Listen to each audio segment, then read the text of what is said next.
Happy Sunday, everybody. I want to welcome you to episode 6.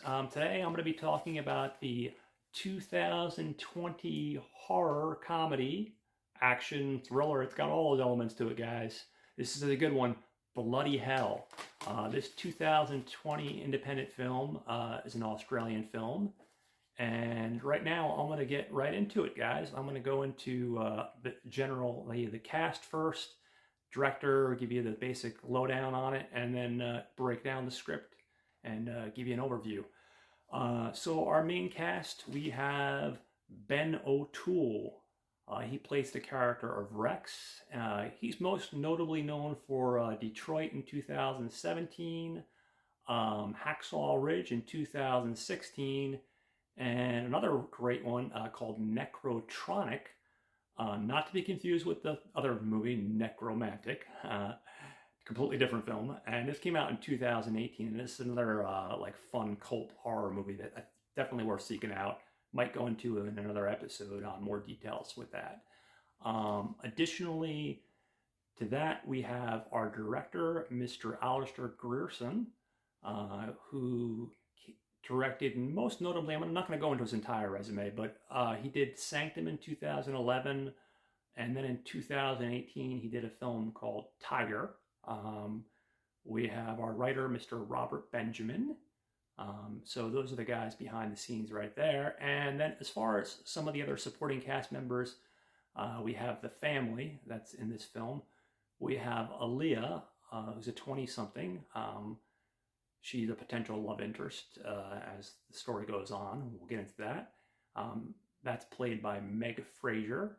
We have the father, who's played by Matthew Sunderland. Mom, which is played by Carolyn Craig. The younger brother, which is played by David Hill. That's Ollie, his name. Then we have Ashley Loback, who plays Maddie, the bank teller in the beginning of the film. And Travis Jeffrey, who's Gail, one of the brothers. Jack Fierster, who I just hardly pronounced that name, who plays the uncle. And Ryan Taryn, who they refer to as the character name Demon. He's the cannibalistic brother, kind of a deformed giant. That's another story to get into as we progress into the movie. Now, you have to excuse me, guys. I'm unfortunately dealing with a little bit of a cold, as well as some fun osteoarthritis here. So if I sound a little bit more off than usual, I apologize in advance. We're going to see if I can squeeze this into a 10-minute video, which I don't think will happen. More than likely, I'll probably stop at 10 minutes and make it a two-parter. So I'm going to get into the film right now, guys. So like I said, Bloody Hell came out in 2020, and it starts off in the very beginning.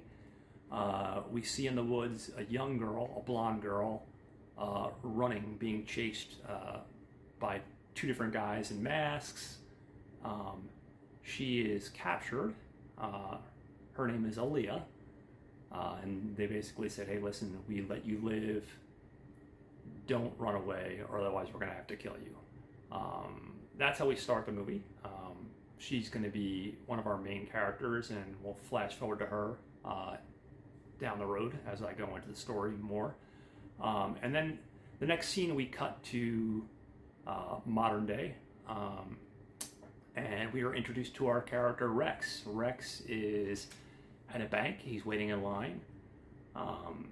As he's waiting in line, you see him smile at one of the bank tellers. Her name is Maddie. You can see he wants to get in her line. He actually lets somebody go ahead so he can do that. We're guessing as a viewer that this is someone he has a crush on. He finally gets to her and gets his place in line, and just about as he's about to, chit-chat and make his transaction, three guys walk in with guns and they rob the bank.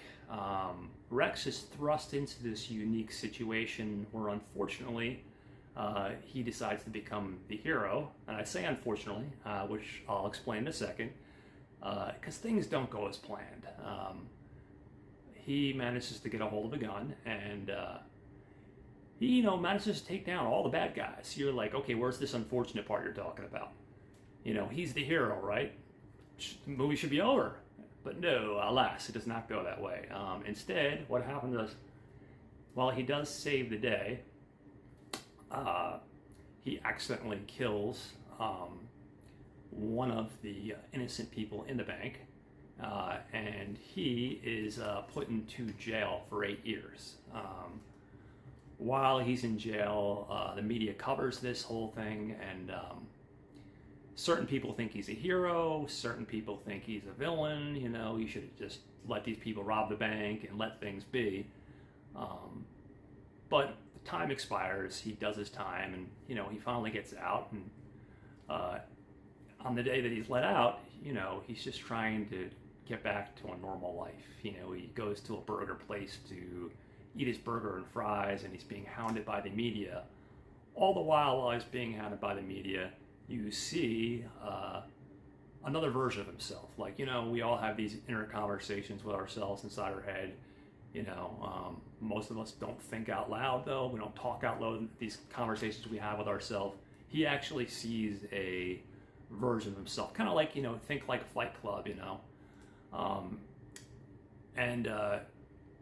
part of the reason behind that, I think, they mentioned, he was an ex-Afghanistan, he was in the army and he served in Afghanistan. So a lot of people think, her theory is post-traumatic stress, more than likely would explain this. He's getting hounded. He can't lead a normal life. You can see this. So he basically takes a piece of gum and throws it at a map and decides wherever it lands, that's where he's going to move to. It ends up being Finland. So you're like, hey, fresh starts. Sometimes we all need that in our life. Well, this poor guy is not going to have that kind of luck. He gets to the airport. He sees this 50-something couple. This will be mom and dad, who I listed earlier in the characters in the beginning.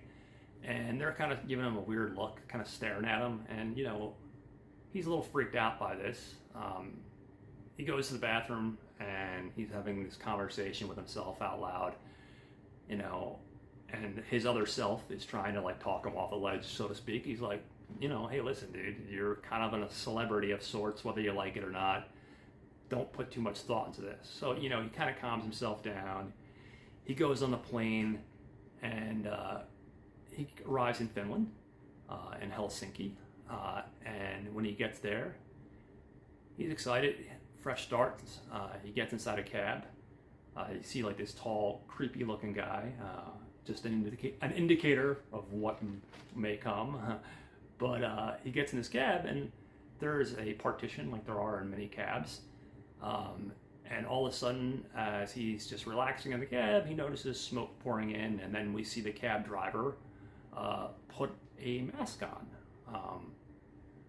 Next thing you know, we cut to him hanging on a meat hook in what appears to be a basement with a bunch of old bicycles and suitcases, and he wakes up and he's just in unbearable pain. He looks down and he sees his right knee, his right leg down from his knee on has been cut off completely. So he's freaking out.